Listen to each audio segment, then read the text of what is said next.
Hi, it's Mr. Adams here, a mathematics teacher with over 20 years of experience. In this video, I want to talk about the advantages that an investor has.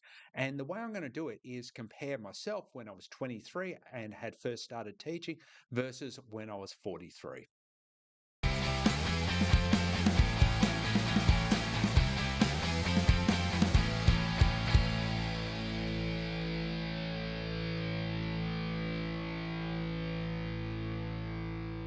Over a series of rounds, 23-year-old version of me and 43-year-old version of me are going to compete for the same house to see who would win.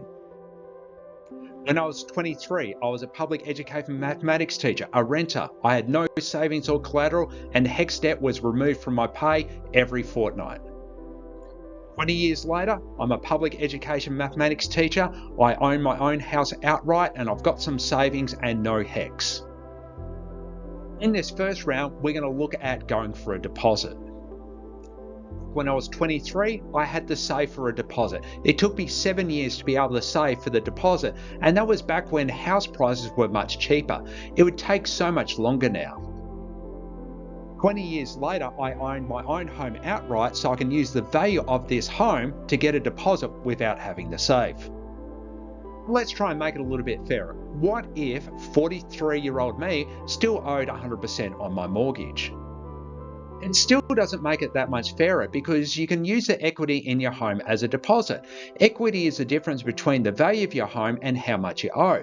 So if house prices grow in value, you increase your equity, even if you aren't paying down what you owe. If we assume an 8% growth in the price of housing, after 3 years you would have 26%. If it was 5%, you'd have a 16% deposit in 3 years. And if it was 3%, you'd have a 9.3% deposit in 3 years. When it comes to getting a deposit, 43-year-old version of me is going to win very easily. For round 2, we're going to go for a deposit again, but the equity in a house is not allowed to be used. When I was 23, I had a first year out salary. I also had HECS, so that's my student loan to pay. I had rent to pay. Let's assume all living expenses back then were $25,000 in today's money.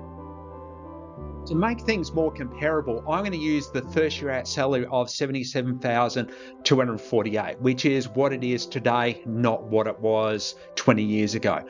I'm going to take out the tax, take out the HECS payment. I'm going to have that weekly rental, which I've made it more comparable with now, and $25,000 for all other living expenses. This gives me a total savings of $9,285.48. Let's now compare to the 43-year-old version of me, an experienced teacher on a salary of $114,591. Take out the tax, but there's no HECS, there's no rent, but the other living expenses are going to make the same of $25,000. On these assumptions, I'd be able to save $52,596.45 more as a 43-year-old than I was as a 23-year-old.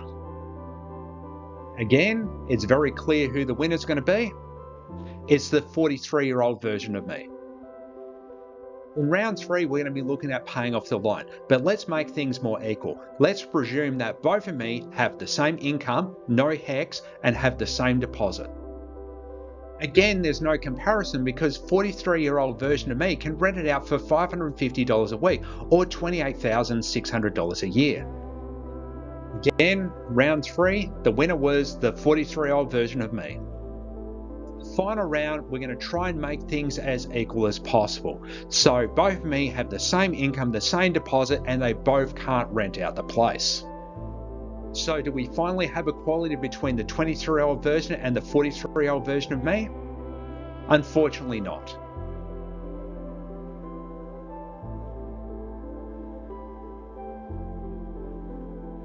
So here are some yearly averages. So body corporate and administrative fund fees, about $3,000. Council rates, water charges, land tax, $2,000. Insurance, like that's building public liability, $2,000. Repairs and maintenance, $10,000. So we're up to $17,000 per year.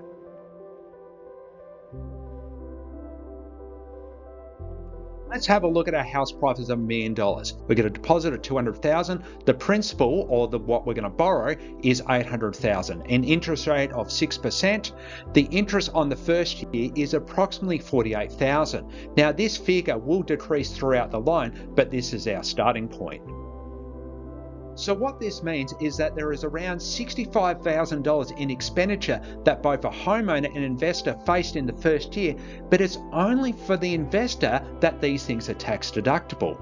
Now there are some other expenses that an investor would face that a homeowner wouldn't, but these are unlikely to balance out the situation. You can see in every single round, no matter how equal we try and make it, the older version of me always wins. So in conclusion, investors have advantages at every stage of the process. They can use their existing house to buy a new one, they don't have to pay rent, and they can use renters to help pay for the investment property. There are around $65,000 in common expenses that are tax deductible for investors and not for homeowners in that first year. Now, I have not tried to figure out the entirety of this advantage. The sum of these advantages do compound. Now, the advantages has to be at least in the hundreds of thousands. What I really wanted to show here that the advantage that an investor has is systemic. In both versions of me, we're both mathematics teachers. We both worked equally hard, and yet the older version of me had significant advantages. Just a quick personal anecdote. It took my wife and I 7 years full-time working to pay for a 2-bedroom unit which had holes in the carpet and other issues. 6 months later, we could have bought an investment property. 3 years later, we bought a 3-bedroom house. For a short period of time, we actually had both properties.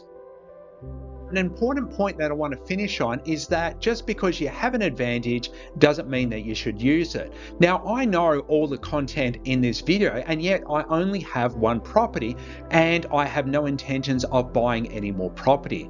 I will eventually create a video of why I've only got one home. Thanks for watching. Please subscribe and hit the like button.